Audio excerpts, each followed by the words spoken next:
Tonight, just 3 days after police say a man stabbed the mother of his children 13 times and led them on a chase that ended in a deadly shootout in Tampa, the woman he left to die is sharing her story.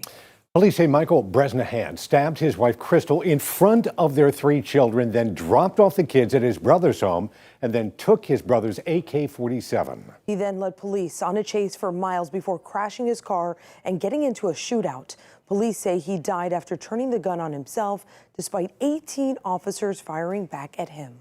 Crystal was staying at a domestic violence shelter just steps from where she was stabbed. And tonight, only with 10 Tampa Bay's Angelina Salcido, Crystal shares the terrifying moments and the little voices that got her through. We do want to warn you here. Her story is a graphic case of domestic violence. Hearing Crystal's story isn't easy. This 29-year-old mom is here at Tampa General Hospital tonight after undergoing several surgeries. She is opening up and sharing her story for the very first time. She's a miracle and she is brave. She tells me she never opened up about the abuse she was going through until recently. Now she's speaking out knowing it could save someone's life. I could not die there.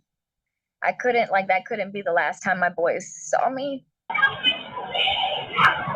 She fought for her kids. I don't think I'll ever forget my son's voice, because as my husband was stabbing me in that front seat, he was saying, "Dad, please stop. You're going to kill Mom." Crystal Bresnahan can't forget their reaction. It's a shock and pain the 29-year-old mother isn't sure she's fully processed. Her husband of 8 years was stabbing her down the street from the domestic violence shelter she ran to protect her life. I was so scared of this man that I took my children and I ran to a shelter. He wanted to know if I would ever take him back. And I've been telling him this whole time, no. I guess it hit different on Monday. 33-year-old Michael Bresnahan acted out in a way Crystal hadn't seen before. The minute that I touch my son's face and go to put my lips on him, I feel the knife in my back. He told her not to scream, but she fought back. Surveillance video from a nearby home caught her screams.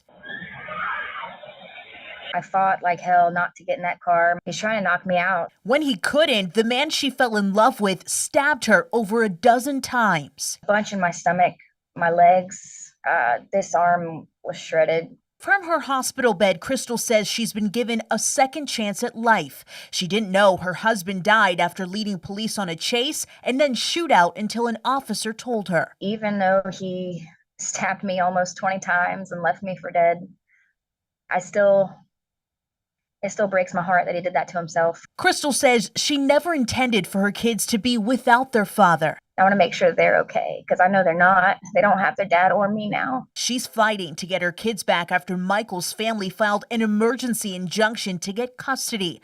While she waits to tell them Mom is okay. I want to help people get out. I don't want anyone to ever go through what I went through. Crystal fights for anyone else who might be in her position because they aren't alone. Get out and don't look back.